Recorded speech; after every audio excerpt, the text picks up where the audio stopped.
Advances in technology are always met with some degree of technophobia and villainization.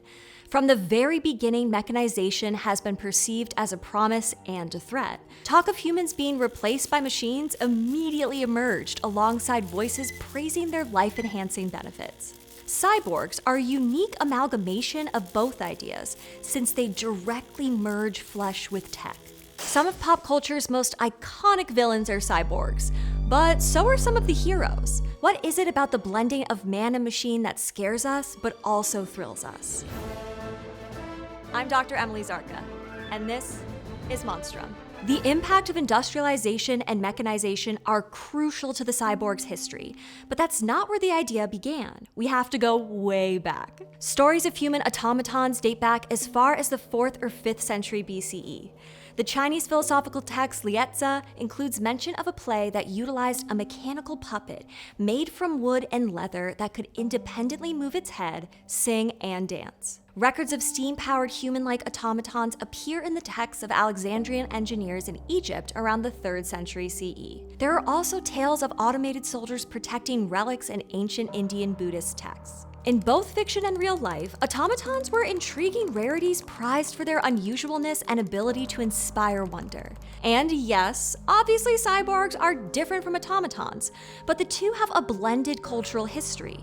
A cyborg is a living organism-machine hybrid, while an automaton is a machine made to look and/or act human. Legends of brazen heads, bronze or brass talking fortune-telling automations modeled after humans fill the pages and stages of the Renaissance period.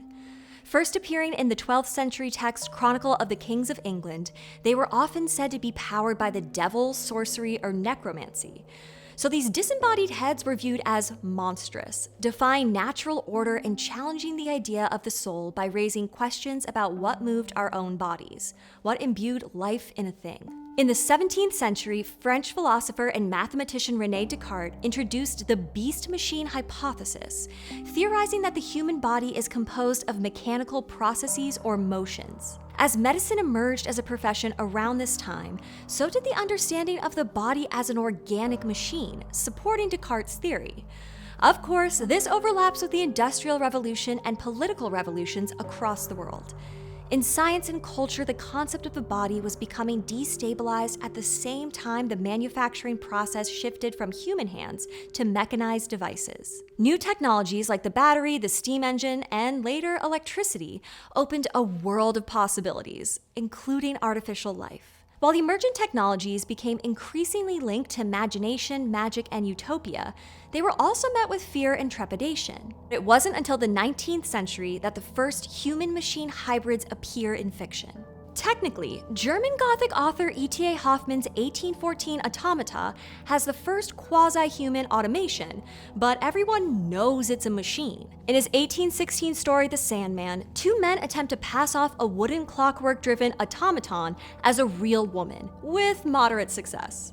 Jane Loudon's futuristic 1827 novel The Mummy includes speculative technologies like a mirror holoscreen, flying robotic horses, and labor androids in the form of prison guards, judges, and lawyers.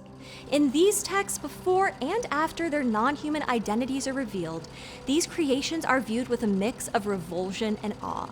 Seen as unnatural and frightening, these Romantic-era androids reflected the cultural conceptions of the human-machine dynamic. Edgar Allan Poe famously explored the boundaries of the mechanical body and the human body in his science fiction. During his writing career, the United States saw over 3,000 miles of train tracks laid across the US, with both the medical doctor and machine doctor or mechanic emerging as professions. All of this likely inspired his 1839 short story, The Man That Was Used Up, which is widely cited as the first true cyborg narrative. The tale is a satirical social mystery of sorts. A narrator tries to determine the story behind General John A.B.C. Smith's great notoriety as a war hero. Formidable and handsome, the narrator is horrified to learn that the general he admires so much lost his teeth, arms, legs, scalp, shoulder, chest, and eye, and most of his tongue from torture while a war prisoner, and now uses a false eye, wig, cork legs, and other man-made parts, including a mechanical tongue.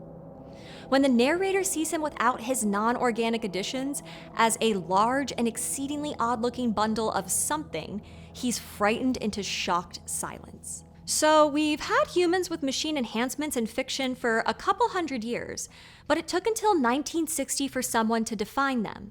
The word cyborg first appears in 1960 in a New York Times article about scientists looking into enhancing astronauts for space travel efficiency. Coined by researchers Manfred E. Kleins and Dr. Nathan S. Klein, the article proposes development of human and then some bodies that would not need to eat or breathe because of battery-powered devices built into the body. They provide us with the first public definition of cyborg. Essentially, a man-machine system in which the control mechanisms of the human portion are modified externally by drugs or regulatory devices so that the being can live in an environment different from the normal one. The late 1970s and 80s were a time of cultural and social technological pandemonium. The introduction of personal computers, portable phones, fiber optics, and of course, the internet, challenged our worldview and created new anxieties. In a post-industrial world, existing fears of machines taking over humans' jobs and relevance seemed even more possible. And like always, popular culture exposes that anxiety and imagines the possible effects of digital technology, positive and negative, in dystopian android movies like The Terminator and Blade Runner, but also more optimistic characters like the superhero Cyborg in DC Comic Universe and Ghost in the Shell's crime-fighting cyberpunk Major Motoko Kusanagi. In 1985, Donna Haraway's feminist post-human text, A Cyborg Manifesto, declared we are all already cyborgs. She argues that humans are chimeras of organism and machine, a reality we sit with uncomfortably, although she argues we should take pleasure in such instability and transgression. Haraway uses the cyborg as a metaphor to challenge the definition of human and non-human. She points out that we are already cyborgs. Modern medicine has advanced to the point that small machines can reside in the body in what she refers to as couplings. The anxiety around cyborgs is their perceived threat to humanity in the physical and mental, enhanced humans who challenge the very idea of human. Posthumanism is a philosophical concept that challenges anthropocentrism, the idea that humans are the central and most significant entities in the world.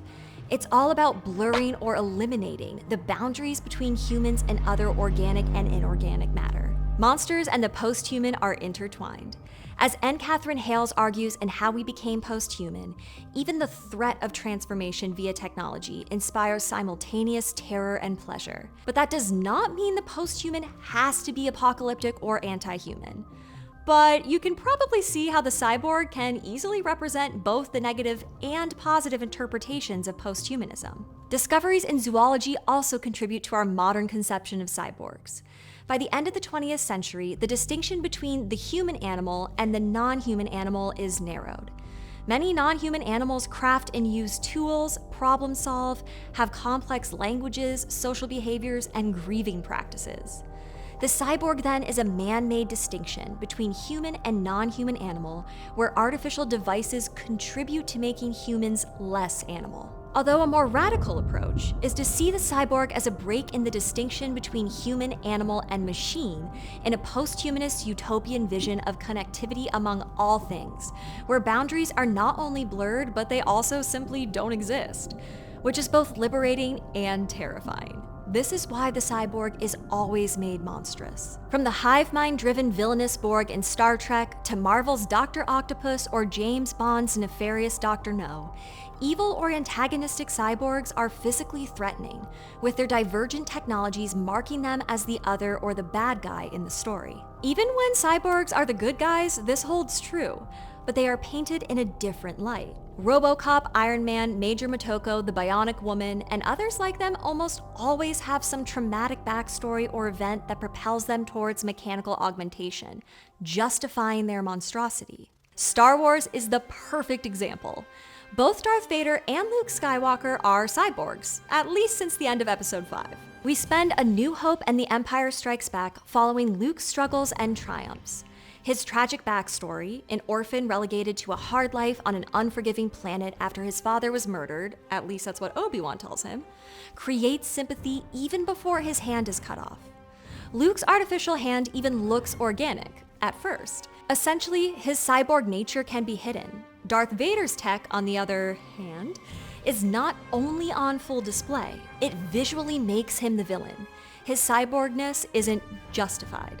That is, not until Anakin's own tragic history, which helped push him to choose the dark side, is revealed. I must point out that this only happens explicitly in the newer movies released at the turn of the 21st century, when arguably attitudes towards robotics have somewhat shifted.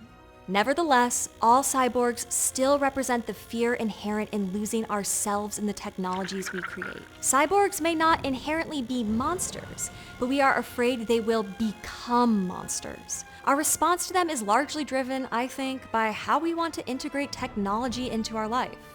Do we live with technology, or do we become technology? Lietza, did I do right? Slietzia includes mention of a clockwork-driven automaton.